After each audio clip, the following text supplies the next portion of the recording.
சதாசிவம் தான் கூப்பிட்டாரு. பேரரசு கூப்பிடல. எனக்கு அப்படியெல்லாம் ஒன்றும் இல்லை. என்னை மதித்து யார் கூப்பிட்டாலும் டெஃபினட்டாக ஃப்ரீயாக இருந்தேன்னா போயிடுவேன்.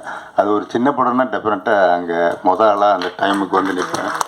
இது என்ன எனக்கு என்ன ஒன்றுமே இல்லை. சும்மா ஆஃபீஸில் உட்காந்து டிவி பார்த்துட்டு இருக்கிறதுக்கு இங்கே வந்து ஒரு 4 பேருக்கு உதவியாக இருந்தால் யூஸாமிங்கிற ஒரு எண்ணத்தில் தான் வந்து என்னெல்லாம் முடிஞ்சது ஏதாவது ஹெல்ப் பண்ண முடியும்னு சொன்னேன்.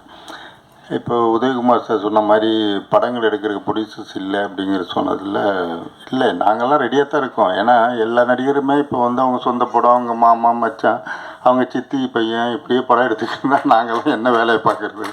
இப்போ என் நிலமை வந்து நடிகரா இல்லை தயாரிப்பாளரா என்னென்னே தெரில. ஆனால் எனக்கு சுட்டுப்போட்டால் இது தவிர வேறு எதுவுமே தெரியாது.